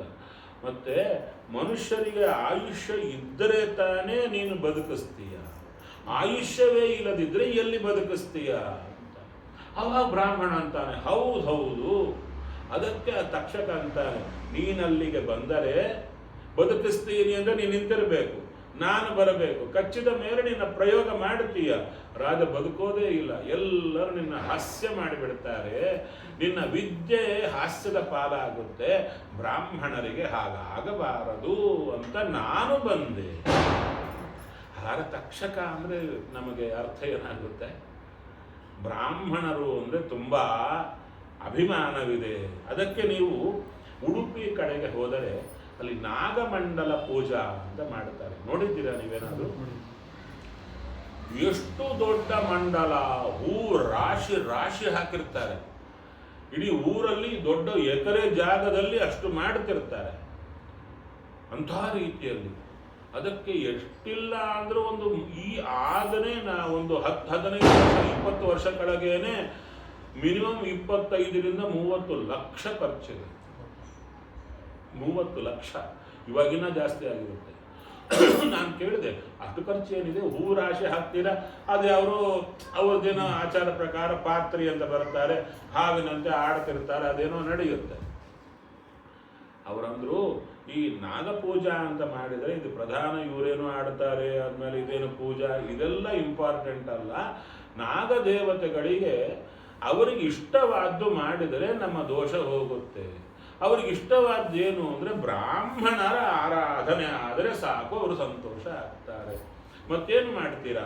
ಒಂದು ವಾರ ದಿವಸ ಮಾಡ್ತಾರೆ, ಈ ವಾರದಲ್ಲಿ ದಿನಕ್ಕೆ ಎಷ್ಟಿಲ್ಲ ಅಂದರೂ 500-600-1000 ತನಕ ಯಾರು ಬ್ರಾಹ್ಮಣರು ಹೋಗ್ತಿರ್ತಾರೆ ಕರ್ಕೊಂಡು ಬರ್ತಾರೆ, ಅವರಿಗೆ ಹೊಟ್ಟೆ ತುಂಬ ಊಟ ಹಾಕ್ತಾರೆ, ಕೈ ತುಂಬ ದುಡ್ಡು ವಸ್ತ್ರ ಕೊಟ್ಟು ಕಳಿಸ್ತಾರೆ.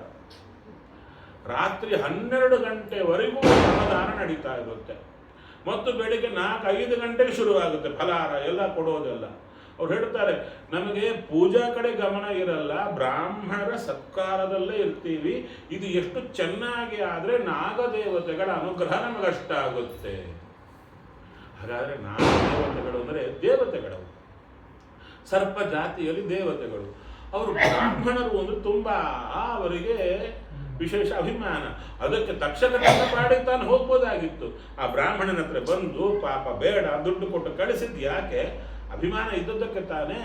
ಆದರೆ ನಮಗೆ ಅರ್ಥ ಆಗಿರೋದು ರಿವರ್ಸ್ ಆಗಿ ಆಗ್ತಾ.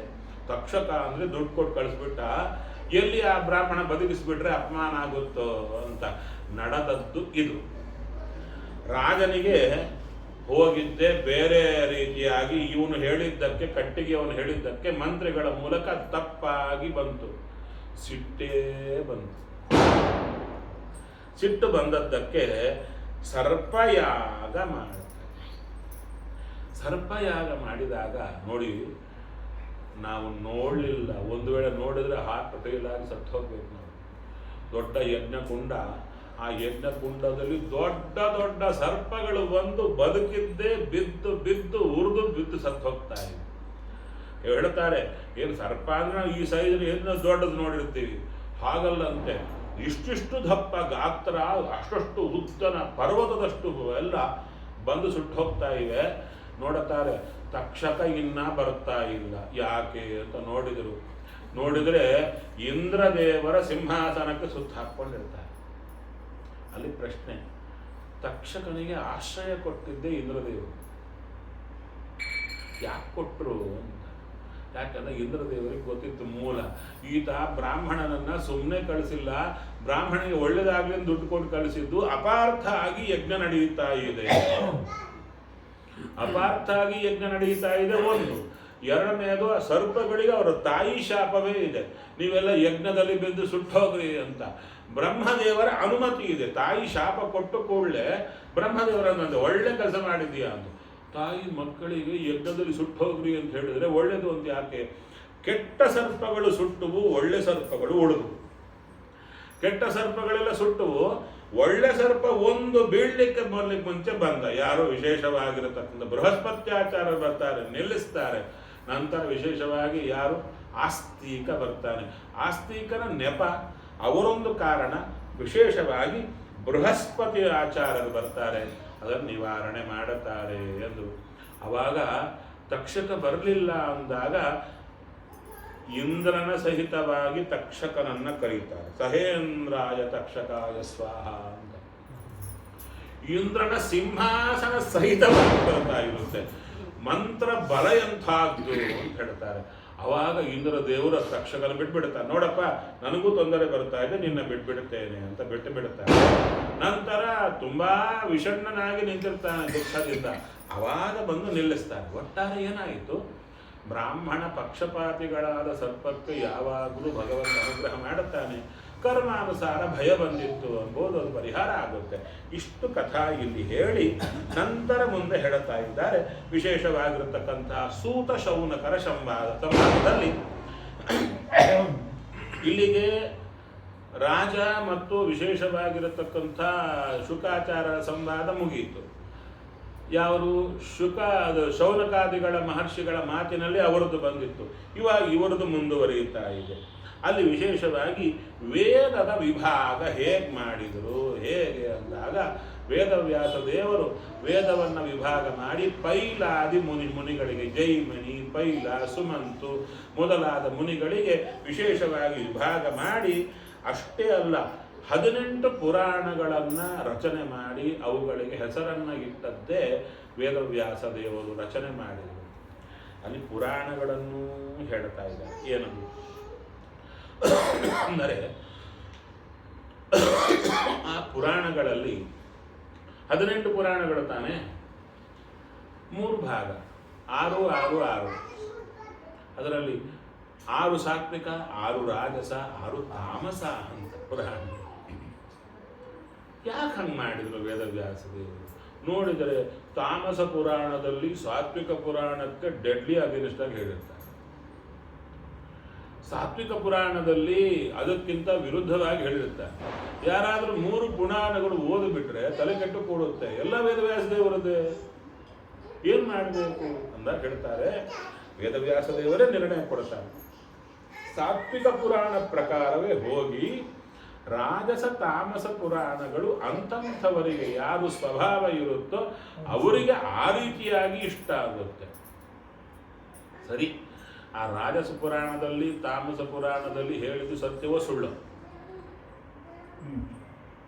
ಸತ್ಯವೋ ಸುಳ್ಳು? ಬೇಡದವರಿಗೆ ಅಸುರ ಜನರಿಗೆ ಮೋಹನಕ್ಕಾಗಿ ಕೊಟ್ಟಿದ್ದರಿಂದ ಸುಳ್ಳಿರ್ಬೇಕದು. ಮತ್ತೆ ನಾವು ಓದಬಹುದೋ ಇಲ್ವೋ ಅಂತ ಹೇಳ್ತಾ ಇದ್ದಾರೆ. ಸಾಮಾನ್ಯ ಜನರು ಓದಬೇಡಿ, ಆದರೆ ದೇವತೆಗಳು ಅಥವಾ ಯೋಗ್ಯತೆ ಇದ್ದವರಿಗೆ ಎಲ್ಲ ಪುರಾಣದ ಅರ್ಥ ಒಂದೇ ಕಾಣಿಸುತ್ತೆ. ಯೋಗ್ಯತೆ ಇದ್ದವರಿಗೆ ಎಲ್ಲ ಪುರಾಣದ ಅರ್ಥ ಒಂದೇ ಕಾಣಿಸುತ್ತೆ, ಮೇಲ್ನೋಟದ ಮಾತುಗಳು ಬೇರೆ ಇರುತ್ತೆ. ಆ ಯೋಗ್ಯತೆ ಇಲ್ಲದವರಿಗೆ ಬೇರೆ ಬೇರೆ ಕಾಣಿಸಿ ತಲೆ ಕೆಟ್ಟು ಕೂಡುತ್ತೆ. ಆದ ಕಾರಣ ಯೋಗ್ಯರಾದ ವ್ಯಕ್ತಿಗಳಿಂದ ಪುರಾಣದ ಅಧ್ಯಯನ ಆಗಬೇಕು. ನಂತರ ಸುತಾಚಾರ್ಯರನ್ನು ಕುರಿತು ಕೇಳುತ್ತಾರೆ ಶೌನಕಾದಿಗಳು. ನಮ್ಮ ವಂಶದವರೇ ಮಾರ್ಕಂಡೇಯರು, ಮೃಕಂಡ ಮುನಿಗಳ ಮಗ ಮಾರ್ಕಂಡೇಯರು. ಆ ಮಾರ್ಕಂಡೇಯರನ್ನ ಅವರ ಕುರಿತು ನಮಗೆ ಹೇಳಿ ಅಂತ ಹೇಳ್ತಾರೆ. ಮಾರ್ಕಂಡೇಯರು ವಿಶೇಷವಾಗಿ ದೇವರ ದರ್ಶನಕ್ಕಾಗಿ ನರನಾರಾಯಣರಿಗಾಗಿ ತಪಸ್ಸನ್ನ ಅನೇಕ ಸಾವಿರ ವರ್ಷಗಳ ಕಾಲ ಮಾಡ್ತಾರೆ. ಇಲ್ಲಿ ನಾವು ನೋಡಬೇಕಾಗಿದ್ದೇನು ಅಂದರೆ ನಮಗೆ ಪೇಷನ್ಸೇ ಕಡಿಮೆ. ನಮಗೆ ಏನಾದರೂ ಕೆಲಸ ಆಗಬೇಕಾದ್ರೆ ಯಾರಾದರೂ ಸ್ವಾಮಿಗಳು ಆಚಾರೋ ಏನಪ್ಪ ನಾವು ಸ್ವಲ್ಪ ಸೇವಾ ಸೂತ್ರ ಮಾಡಿ ಪಾರಾಯಣ ಮಾಡಿ ಅಂದ್ಕೊಳ್ಳೆ ಎಷ್ಟು ದಿನದಲ್ಲಿ ಮುಗಿಬೇಕು ಅಂತ ಕೇಳಿ, ದಿನದಲ್ಲಿ ಮುಗಿಯುವಷ್ಟು ಕರ್ಮ ಕೂತಿರುತ್ತಾ? ಬೆಟ್ಟದಷ್ಟು ಕೂತಿರುತ್ತೆ ನಮಗೆ. ಅದಕ್ಕೆ ಮೊನ್ನೆ ಎಲ್ಲಿ ರುದ್ರದೇವ ದರ್ಶನಕ್ಕೆ ಹೋಗಿದ್ದಾರೆ ಗವಿಗಂಗಾಧರೇಶ್ವರ, ಅಲ್ಲಿ ಅರ್ಚಕರು ಕೂತಿದ್ದಾರೆ. ಒಬ್ಬರು ಕೇಳ್ತಾ ಇದ್ದಾರೆ, ನಮ್ಗೆ ತೊಂದರೆ ಇದೆ, ಹಾಗಾದ್ರೆ ರುದ್ರದೇವ ಪ್ರದಕ್ಷಿಣೆ ಮಾಡ್ಕೊಂಡು ಹೋಗಿ. ಎಷ್ಟು ಕಾಲ ಮಾಡಬೇಕು ಅಂತ ಕೇಳಿದ್ರು. ಎಷ್ಟು ತಿಂಗಳು ಮಾಡಬೇಕು ಅಥವಾ 2 ದಿನ ಮಾಡಬೇಕು ಅಂತ ಅವ್ರು ಕೇಳಿದ್ರು. ನಂಗೆ ಒಳ್ಳೆ ಇಷ್ಟ ಆಯ್ತು ಅವ್ರು ಕೊಟ್ಟ ಉತ್ತರ, ನಿಮ್ಮ ಕರ್ಮ ಹೋಗೋವರೆಗೂ ಮಾಡಿ, ನಿಮ್ಮ ಕರ್ಮ ಪೂರ್ಣ ಕಳೆಯೋವರೆಗೂ ಮಾಡಿ. ಇಷ್ಟು ಕಾಲ ನಮಗೇನು ಗೊತ್ತಾಗತ್ತೆ ಎಷ್ಟು ಕರ್ಮ ಕೂತಿದ್ಯೋ? ನಾನು 1 ವಾರ ಹೇಳೋದು, ನೀವು ಮಾಡಿ ಮತ್ತು ಬರೋದು, ಆಗಿಲ್ಲ ಅದು ನಾನೇ ಮಾಡಿ. ನಿಮ್ಮ ಕರ್ಮ ಪೂರ್ಣ ಹೋಗೋ ತನಕ ಮಾಡಿ ಅಂತ. ಅದಕ್ಕೆ ಭಗವಂತನ ದರ್ಶನ ಆಗಲಿಕ್ಕೆ ತಪಸ್ಸು ಮಾಡಿದರು. ನರನಾರಾಯಣರು ದರ್ಶನ ಕೊಟ್ಟರು. ಆಯಿತು, ಆನಂದ ಪಟ್ಟರು, ಸ್ತೋತ್ರ ಮಾಡಿದರು. ಎಲ್ಲ ಆದ ಮೇಲೆ ಕೇಳ್ತಾರೆ, ಏನು ವರ ಬೇಕಪ್ಪ? ವರ ಏನು ಬೇಡ, ನಿಮ್ಗೆ ನೋಡಬೇಕು ಅಂತಿತ್ತು, ಅದಕ್ಕೆ ತಪಸ್ಸು ಮಾಡಿದೆ. ಅಯ್ಯೋ, ಈ ಭಾಗಕ್ಕೆ ಇಷ್ಟು ವರ್ಷ ತಪಸ್ಸು ಮಾಡಿದ್ಯಾ? ಹೌದಯ್ಯ, ನಿಮ್ಮ ದರ್ಶನ ಎಂಥದ್ದು, ದರ್ಶನವೇ ಆಗಲ್ಲ, ನಿಮ್ಮ ದರ್ಶನಕ್ಕಾಗಿ ಮಾಡಿದೆ. ಅಲ್ಲ, ಏನಾದರೂ ವರ ಇದ್ರೆ ಕೇಳು. ಒಳಗೆ ಏನೂ ಇಲ್ಲ, ಬಯಕೆಗಳೆಲ್ಲ ಹೋಗಿ ಬಿಟ್ಟಿವೆ. ಯಾಕೆ? ನಿನ್ನ ನಾಮಸ್ಮರಣೆಯಿಂದಲೂ. ಇಲ್ಲಿ ಹೇಳ್ತಾರೆ ಪ್ರಧಾನವಾದ ಈ ಸ್ಕಂದದಲ್ಲಿ ನಾಮಸ್ಮರಣ ಮಹಾತ್ಮ್ಯ. ನಮಗೆ ಇಡೀ ಜೀವನದಲ್ಲಿ ಕಾಟ ಕೊಡೋದು ಯಾವುದು, ಮೈನ್ ಶತ್ರು ಯಾವುದು ಅಂತ ನೋಡಿದರು. ಯಾವುದು ಅಂದರೆ ಕಾಮ, ಬಯಕೆ. ಎಲ್ಲದರ ಬಯಕೆ ಬಯಕೆ ಬಯಕೆ. ಅದಕ್ಕಾಗಿ ಪ್ರಯತ್ನ ಯಾವುದೇ ಆಗಿರ್ಬೋದು, ದುಡ್ಡು ದುಗ್ಗಾಣಿ ಏನೇ ಇರಲಿ, ಕಾಮ ಅಂದರೆ ಬಯಕೆ. ಅದಕ್ಕಾಗಿ ಪ್ರಯತ್ನ, ಅದು ಸಿಗಲ್ಲ. ಸಿಗದೆ ಹೋದರೆ ಸಿಟ್ಟು ಮೊದಲಾದ್ದು ಅಲ್ಲಿ ಬರುತ್ತೆ. ಸಿಗತ್ತೆ, ಸಿಕ್ಕರೂ ಇರುತ್ತೋ ಇಲ್ಲೋ ಒಂದು ಡೌಟು, ಅದನ್ನು ಬಚ್ಚಿಡಲಿಕ್ಕೆ ಪ್ರಯತ್ನ, ಅದು ಕಳೆದು ಹೋಗುತ್ತೆ. ಕಳೆದು ಹೋದ ಕೂಡಲೇ ಇರಲ್ಲ, ಯಾವುದಾದ್ರೂ ಕಾನ್ಸ್ಟೆಂಟ್ ಆಗಿರುತ್ತಾ? ಇರಲ್ಲ, ಹೊರಟು ಹೋಗುತ್ತೆ. ಹೋದ ಕೂಡಲೇ ದುಃಖ ಮತ್ತು ಇದು. ಒಟ್ಟಾರೆ ನಮ್ಮ ಎಲ್ಲ ದುಃಖಗಳಿಗೆ ಕಾರಣ ಯಾವುದು ಅಂದರೆ ಬಯಕೆ.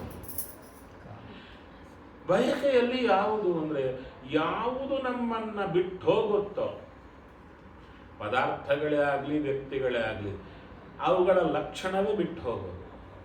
ಅದ್ಯಾಕೆ ಹಾಗೆ ಹೇಳ್ತೀರಾ ಅಂತ ಹೇಳ್ತಾರೆ. ವ್ಯಕ್ತಿಗಳಾಗಲಿ ಪದಾರ್ಥಗಳೇ ಆಗಲಿ ನಮಗೆ ಸಂಪರ್ಕ ಬಂದದ್ದು ಹೇಗೆ, ಯಾವ ಬೇಸಿಸ್ ಮೇಲೆ ಸಂಪರ್ಕ ಬಂದದ್ದು ಅಂದರೆ ನಮ್ಮ ಕರ್ಮಕ್ಕೆ ತಕ್ಕಂತೆ, ಅವರ ಕರ್ಮ ನಮ್ಮ ಕರ್ಮ ಎರಡು ನೋಡಿ ಅದಕ್ಕೆ ತಕ್ಕಂತೆ ಕಾಂಟ್ಯಾಕ್ಟ್ ಕೊಟ್ಟಿದ್ದಪ್ಪ. ಅದಕ್ಕೆ ತಕ್ಕಂತೆ ದೇವರು ಅವ್ರಿಗೆ ನಮ್ಮ ಮೇಲೆ ಪ್ರೀತಿ ಕೊಟ್ಟದ್ದು, ನಮಗೆ ಪ್ರೀತಿ ಕೊಟ್ಟದ್ದು, ಕಾಂಟ್ಯಾಕ್ಟ್ ಬೆಳೆಸಿದ್ದು. ಕರ್ಮ ಮುಗಿದ ಕೂಡಲೇ ಬುದ್ಧಿ ಬದಲಾಗತ್ತೆ, ದೂರವೇ ಹೋಗ್ಬಿಡ್ತಾರೆ. ಈ ಬೇಸಿಸ್ ಮೇಲೆ ಕಾಂಟ್ರಾಕ್ಟ್ ಸೈನ್ ಆಗಿದೆ, ಹೌದಲ್ವೇ? ಕಾಂಟ್ರಾಕ್ಟ್ ಸೈನ್ ಆಗಿದೆ, ಕಾಂಟ್ರಾಕ್ಟ್ ಮುಗೀತು, ಯಾರು ಪಾಡಿಗೆ ಹೋಗ್ತಾರೆಯೋ, ನೀವು ಹೋಗ್ತಾ ಇದ್ದೀರಿ ಅಂತ ಹತ್ರ ಹೇಗೆ ಅಲ್ವಾ? ಅದಕ್ಕೆ ಯಾರಿಗಾದರೆ ಇದೊಂದು ಎಚ್ಚರ ಇಲ್ಲ, ಇದು ಕಾಂಟ್ರಾಕ್ಟ್ ಅಷ್ಟೇ, ಎಷ್ಟು ಕಾಲ ಇರಬೇಕೋ ಇರ್ತಾರೆ, ಎಲ್ಲರೂ ಹೋಗ್ತಾ ಇರ್ತಾರೆ ಅಂತ ತಲೆಗೆ ಯಾರು ತಂದುಕೊಳ್ಳಲ್ಲ. ಪ್ರಯತ್ನಪೂರ್ವಕವಾಗಿ ನಿತ್ಯ ಸ್ಮರಣೆ ಮಾಡುತ್ತಾ ಎಲ್ಲರೂ ನಾನೊಬ್ಬನೇ ಉಳಿದು ಬಂದದ್ದು ನಾವು ಹೋಗ್ಬೋದು, ಹೌದಾ? ಇದು ಯಾರಿಗೆ ನೆನಪಿರುತ್ತೆ ಗೊತ್ತು, ನಮಗೆಲ್ಲ ಗೊತ್ತಿಲ್ವಾ? ಹೇಳಿದ್ಕೊಳ್ಳಿ, ನೀವೇ ಉತ್ತರ ಕೊಡ್ತಾ ಇದ್ದೀರ. ನೆನಪಿರುತ್ತಾ? ನೆನಪಿರಲ್ಲ. ಇನ್ನೇನಿರುತ್ತೆ?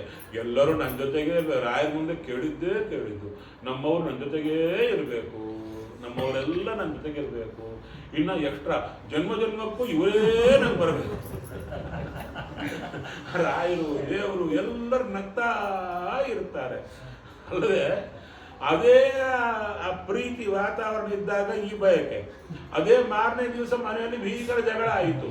ಕೊನೆಗೆ ರಾಯರ ಹತ್ರ ಕೇಳಿಕೊಂಡದ್ದು, ಸ್ವಾಮಿ ಇವ್ರು ಯಾರು ಬೇಡ ನಮಗೆ, ಬೇಕಾದವರಾಗಿದ್ದರೆ ಇರಲಿ, ಇಲ್ಲದ್ರೆ ಬೇಡ ಅಂತ. ಅದಕ್ಕೆ ಇವೆಲ್ಲ ಹೇಗೂ ಹೋಗೋದೆ. ಮತ್ತೇನು ಮಾಡಲಿ? ಇದ್ದಷ್ಟು ಕಾಲ ಅವರಲ್ಲಿ ಭಗವಂತನನ್ನು ನೋಡಿ ಪೂಜಾ ಮಾಡೋದು, ಗೌರವ ಕೊಟ್ಟು ಇದು ಮಾಡೋದು. ಯಾವಾಗಾದರೂ ಎಲ್ಲರೂ ಹೊರಡೋದೆ, ಅವ್ರನ್ನ ಬಿಟ್ಟು ನಾನಾದರೂ ಹೋಗಬೇಕು, ಅದು ಈ ಮೆಂಟಾಲಿಟಿ ನಮಗೆ ಯಾವಾಗ ಬರುತ್ತೋ ಆವಾಗ ನಮ್ಗೆ ದುಃಖ ಇರಲ್ಲ. ಅಲ್ಲ, ಅದು ಹೇಗೆ ಬರುತ್ತೆ? ಅದೇ ಸಾಧನ ಅಂದರು. ಸಾಧನ ಅಂದರೆ ಏನೋ ಮೈಯೆಲ್ಲ ಗೋಪಿನ ಹಾಕ್ಕೊಂಡು ತಿರುಗಾಡಿ ಎಲ್ಲ ಮಾಡಿ ಏನೋ ಗಡಿಬಿಡಿ ಮಾಡಿ, ಇದೆಲ್ಲ ಮೆಂಟಲ್ಲಿ ನಮ್ಮನ್ನು ನಾವು ಸರಿ ಮಾಡಿಕೊಳ್ಳೋದೇ ಸಾಧನ. ನಮ್ಮ ಕರ್ಮ ಕಳ್ಕೊಂಡ್ರೆ ಸರಿ ಹೋಗುತ್ತೆ ತಲೆ. ಅದನ್ನೇ ಹೇಳ್ತಾ ಬರ್ತಾ ಇದ್ದಾರೆ. ನನಗೆ ಯಾವ ಬಯಕೆಗಳಿಲ್ಲ, ಸಂತೋಷವಾಗಿದ್ದೇನೆ. ಇನ್ನೇನಾದರೂ ಇದ್ದರೆ ನೋಡು, ಯಾಕಿಷ್ಟು ಕೇಳ್ತಾ ಇದ್ದೀವಿ ಸ್ವಾಮಿ ಅಂತ ಒಳಗೆ ನೋಡಿದ್ರು ಒಂದು ಬಯಕೆ ಇತ್ತು. ಪ್ರಳಯ ಕಾಲದಲ್ಲಿ ಹೇಗಿರ್ತೀಯ ಅಂತ ನನಗೆ ದರ್ಶನ ಮಾಡಿ ಅದು ನೋಡಂತಹದ್ದೇ ಇದೆ. ನೀನು ನೋಡಬೇಕು ಅಂತಿದೆ ಅಂತ. ಇನ್ನು ಪ್ರಳಯ ಬಂದೇ ಇಲ್ಲ, ಅದರಲ್ಲಿ ತುಂಬ ಪ್ರಶ್ನೆಗಳಿವೆ. ನಿನಗೆ ತಾಕತ್ತಿದೆಯಾ? ಪ್ರಳಯ ಬರಲಿಕ್ಕೆ ಮೊದಲೇ ನೋಡಿಸ್ತೀಯಾ? ಜಿಮ್ಮಿಕ್ಕಾಗಿರಬಾರ್ದು, ನಿಜವಾಗಿ ಪ್ರಳಯ ಬಂದಿರಬೇಕು. ಇನ್ನು ಪ್ರಳಯ ಬಂದಿಲ್ಲ, ಸೃಷ್ಟಿ ಮಾಡಿ ನೋಡಿಸ್ತೀಯಾ ಅಂದರೆ ತಥಾಸ್ತು ಅಂತ ಭಗವಂತನ ತಾಕತ್ತು ನೋಡಲಿಕ್ಕೆ ನಿಜವಾದ ಪ್ರಳಯವೇ ಸೃಷ್ಟಿಯಾಯಿತು. ಸುಳ್ಳಾದ್ದಲ್ಲ, ಏನೋ ಇಲ್ಲಿ ಮಲಗಿಸಿ ತಲೆಯಲ್ಲಿ ಮಾತ್ರ ಬಂದು ಹಾಗಲ್ಲ. ಆ ನೀರಿನಲ್ಲಿ ಏನು ಇಡೀ ಜಗತ್ತೆಲ್ಲ ಪ್ರಳಯೋದಕ ತುಂಬಿ ಹೋಗಿರುತ್ತೆ. ಅದರಲ್ಲಿ ಅವರು ತಿರುಗಾಡ್ತಾ ಇರ್ತಾರೆ, ಈಜಾಡ್ತಾ ಇರ್ತಾರೆ. ಅಲ್ಲಿರೋ ಪ್ರಾಣಿಗಳು ಕಚ್ತಾ ಇರುತ್ತೆ, ಅವ್ರನ್ನ ತಪ್ಪಿಸಿಕೊಂಡು ತಿರುಗ್ತಾ ಇರ್ತಾರೆ.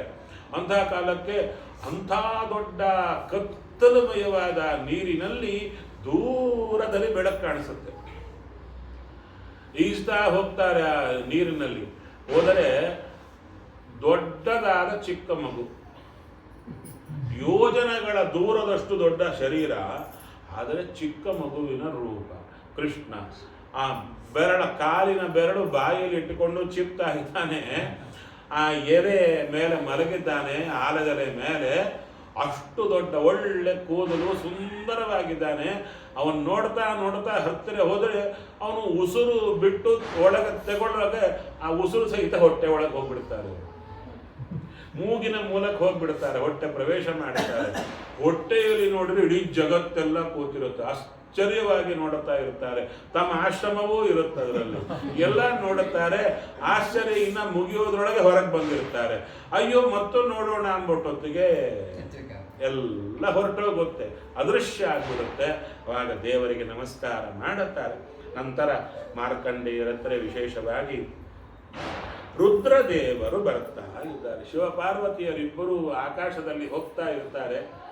ಮಾರ್ಕಂಡೇಯರು ತಪಸ್ಸನ್ನು ಮಾಡುತ್ತಾ ಇರ್ತಾರೆ. ಅವರಿಗೆ ಪಾರ್ವತಿ ದೇವಿಗೆ ಮನಸ್ಸಿಗೆ ಬರುತ್ತೆ, ಏನಾದರೂ ಸರಿ ಇವರಿಗೆ ವರ ಕೊಡಬೇಕು ನಾನು. ಆ ವರ ಕೊಡಬೇಕು ಅಂತ ಹೇಳಿದಾಗ ರುದ್ರದೇವರು ಅಂತಾರೆ, ಅದು ಆಗದ ಕೆಲಸ, ಯಾಕೆ ಹೋಗೋದು? ಇಲ್ಲ, ಕೊಡೋಣ. ಅವರಿಗೆ ಮಗನೇ ಇಲ್ವಾ, ಚಿಕ್ಕ ಹುಡುಗ. ಅವರು ಋಷಿಗಳಾಗಿರ್ಬೋದು, ಶಿವಪಾರ್ವತಿಯರಿಗೆ ಅವ್ರ ಮಕ್ಕಳೇ. ಅದಕ್ಕೆ ಎದುರಿಗೆ ಬಂದು ನಿಲ್ಲುತ್ತಾರೆ. ನೋಡೋ ಹಂತದಲ್ಲಿರಲ್ಲ, ಒಳಗೆ ದೇವರ ಧ್ಯಾನ ಮಾಡ್ತಿರ್ತಾರೆ. ನಾರಾಯಣ ಇರ್ತಾನೆ ಹೃದಯದಲ್ಲಿ. ಅದಕ್ಕೆ ಅವರ ನಾಸಾಪುಟದಿಂದ ಇವರಿಬ್ಬರು ಹೋಗಿ ಹೃದಯದಲ್ಲಿ ನಿಲ್ತಾರೆ. ಅವರಿಗೆ ಆಶ್ಚರ್ಯ, ದೇವರ ಪಕ್ಕದಲ್ಲಿ ಇವರಿಬ್ಬರು ಯಾಕೆ ಬಂದರು ಅಂತ ಹೃದಯದಲ್ಲಿ. ಹೀಗಿರುತ್ತೆ ಸಬ್ಜೆಕ್ಟ್ ಅದು. ಅದಕ್ಕೆ ಆಶ್ಚರ್ಯದಿಂದ ಕಣ್ಣು ತೆಗಿತಾರೆ, ಎದುರಿಗಿರ್ತಾರೆ.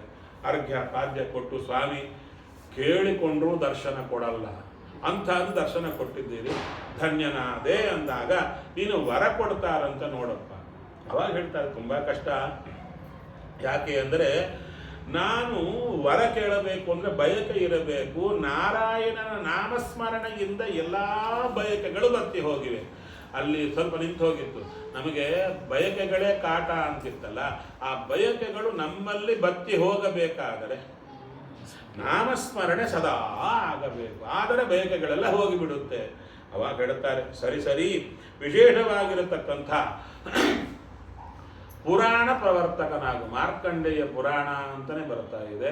ನಿನಗೆ ಕಲ್ಪಾಂತ ಆಯುಷ್ಯ ಬರಲಿ, ಭಗವಂತನ ಅನುಗ್ರಹ ಆಗಲಿ ಅಂತ ಅವರು ಅನುಗ್ರಹ ಮಾಡಿ ಹೊರಟು ಹೋಗ್ತಾ ಇದ್ದಾರೆ. ನಂತರ ವಿಶೇಷವಾಗಿರತಕ್ಕಂಥ ಭಗವಂತನ ಆರಾಧನೆ ಮಾಡುವ ರಹಸ್ಯಗಳನ್ನು ಹೇಳಿಕೊಡ್ತಾರೆ.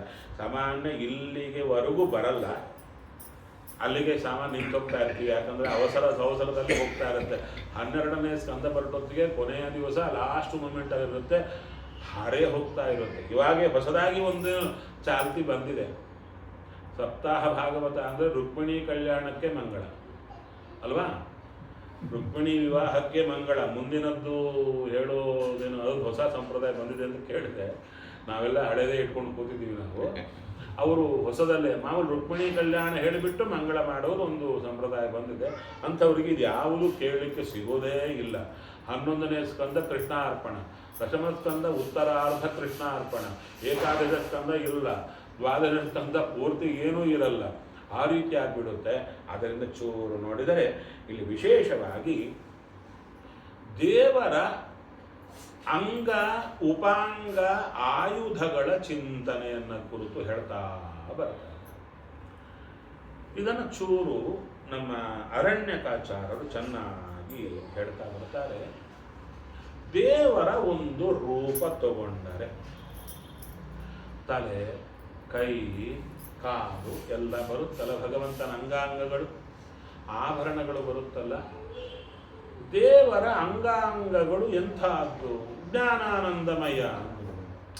ಅಷ್ಟೇ ಅಲ್ಲ, ಅಂಗಾಂಗಗಳೆಲ್ಲ ಅವನ ರೂಪಗಳಿಂದ ತುಂಬಿದ್ದು ಹೇಳ್ತಾರೆ.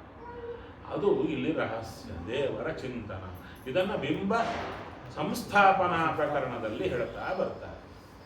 ಇಲ್ಲಿ ಅದನ್ನೇ ಹೇಳ್ತಾ ಇದ್ದಾರೆ. ದೇವರ ಶಿರಸ್ಸನ್ನು ತಗೊಂಡರೆ, ಈಗ ನಾರಾಯಣ ರೂಪ ಅಂದರೆ ಚಿಕ್ಕ ಚಿಕ್ಕ ಗೊಂಬೆಗಳು ತಗೊಳ್ಳಿ. ಶಂಖ, ಚಕ್ರ, ಗದ, ಪದ್ಮ ಧಾರಣ ಮಾಡಿಕೊಂಡಿದ್ರೆ ನಾರಾಯಣ ಅಂತ ಸಾಮಾನ್ಯ. ಆ ನಾರಾಯಣ ಇದು ಪಂಚ ರೂಪಗಳು, ಅನಿರುದ್ಧ, ಪ್ರದ್ಯುಮ್ನ, ಸಂಕರ್ಷಣ, ವಾಸುದೇವ, ನಾರಾಯಣ. ಇಷ್ಟು ರೂಪಗಳಿಂದಲೇ ದೇವರ ರೂಪ ತುಂಬಿರುತ್ತೆ. ಅದರಲ್ಲಿ ಒಂದು ನೋಡಿ, ಚಿಕ್ಕ ನಾರಾಯಣ ರೂಪಗಳು, ಗೊಂಬೆಗಳು ಒಂದು 100-150 ಕೊಟ್ಟೆ, ನಿಮಗೆ ಅಂಟನ್ನು ಕೊಟ್ಟೆ ಆ ಗೊಂಬೆಗಳೆಲ್ಲ ಒಂದಕ್ಕೊಂದು ಜಾಯಿನ್ ಮಾಡಬೇಕು. ಮಾಡಿ ಒಂದು ತಲೆ ಆಕಾರದಲ್ಲಿ ಮಾಡಲಿಕ್ಕಾಗತ್ತಾ? ಆಗತ್ತಲ್ಲ. ಎಲ್ಲ ಜೋಡಿಸಿ ಗೊಂಬೆ ಮುರಿಬಾರ್ದು. ತಲೆ ತಯಾರಾಯಿತು, ನೋಡಲಿಕ್ಕೆ ತಲೆ ತುಂಬ ಏನಿದೆ? ಚಿಕ್ಕ ಚಿಕ್ಕ ಚಿಕ್ಕ ಚಿಕ್ಕ ನಾರಾಯಣ ರೂಪಗಳು. ಅದೇ ಅಂದ್ರು, ದೇವರ ಯಾವ ರೂಪ ತಗೊಂಡ್ರು ಆ ರೂಪಕ್ಕೆ ತಲೆ ಇರುತ್ತಲ್ಲ, ಆ ತಲೆ ಎಂತಹದ್ದು ಅಂದ್ರೆ ಚಿಕ್ಕ ಚಿಕ್ಕ ನಾರಾಯಣ ರೂಪ. ಪ್ರತಿಮಾ ಅಲ್ಲ, ಸಹಜವಾದ ದೇವರ ರೂಪ. ನಾರಾಯಣ ರೂಪದಿಂದ ತಯಾರಾದ ಶಿರಸ್ಸು. ಹಾಗೆ ಅನೇಕ ಭಗವದ್ ರೂಪಗಳಿಂದಲೇ ದೇವರ ರೂಪ ತಯಾರಾಗಿದೆ. ಹಾಗೆ ಅವನ ಆಯುಧಗಳು, ಆಭರಣ ಎಲ್ಲ ಅವನದ್ದೇ ರೂಪಗಳು.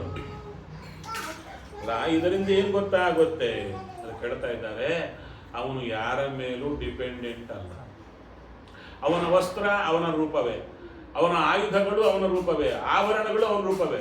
ಅದಕ್ಕೆ ಲಕ್ಷ್ಮೀದೇವಿ ನೋಡಿದಂತೆ, ಎಲ್ಲ ನಿಂದೆ ನೀನು ಮಾಡ್ಕೊಂಡ್ಬಿಟ್ರೆ ನಾವೇ ಕೈಯ ಸ್ವಲ್ಪ ಸೇವಾ ಮಾಡಬೇಕಲ್ಲ. ಅಂದರೆ ನನ್ನ ರೂಪಗಳೇ ಇವೆಯಲ್ಲ, ಆಯುಧ ಆಭರಣ ಎಲ್ಲ, ನೀವು ಅದರಲ್ಲಿ ಬಂದು ನಿಂತುಕೊಳ್ಳಿ ಅಂದಾಗ ಅವರು ಬಂದು ನಿಂತು ಸೇವಾ ಮಾಡಿದರು.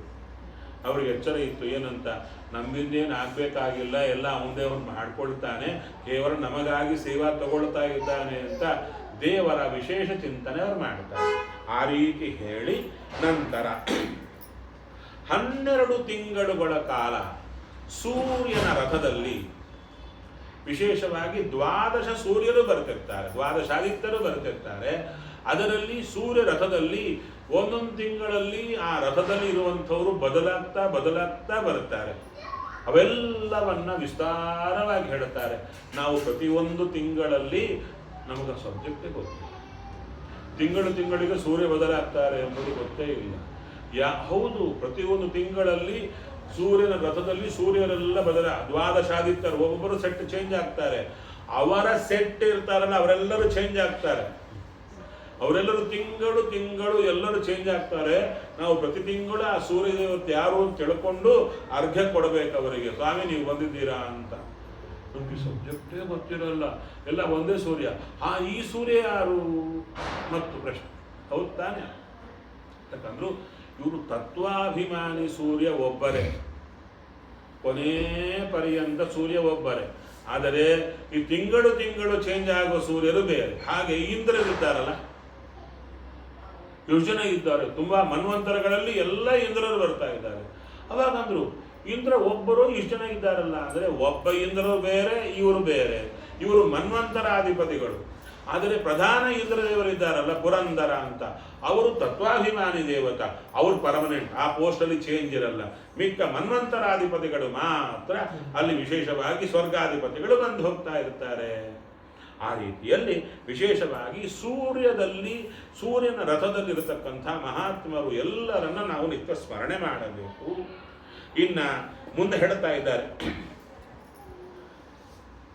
ಮೊದಲನೇ ಸ್ಕಂದದಿಂದ ಕೊನೆಯ ಸ್ಕಂದದವರೆಗೂ ಎಲ್ಲವನ್ನ ಈ ಸ್ಕಂದದಲ್ಲಿ ಸಂಕ್ಷೇಪವಾಗಿ ಹೇಳಿ ಕೊನೆಗೊಂದು ಮಾತು ಹೇಳ್ತಾರೆ.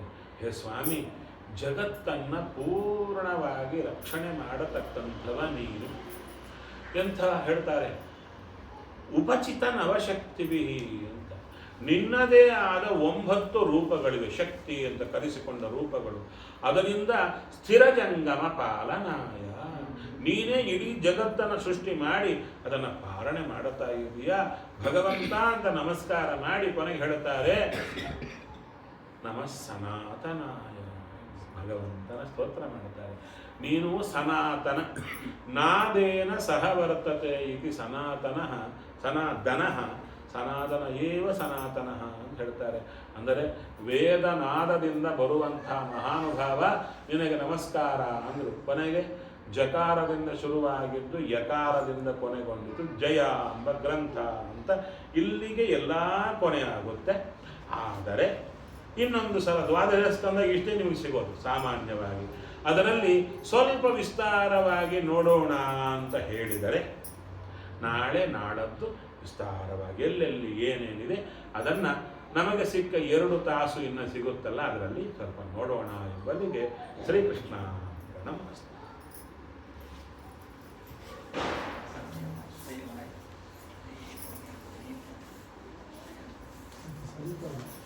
Thank you.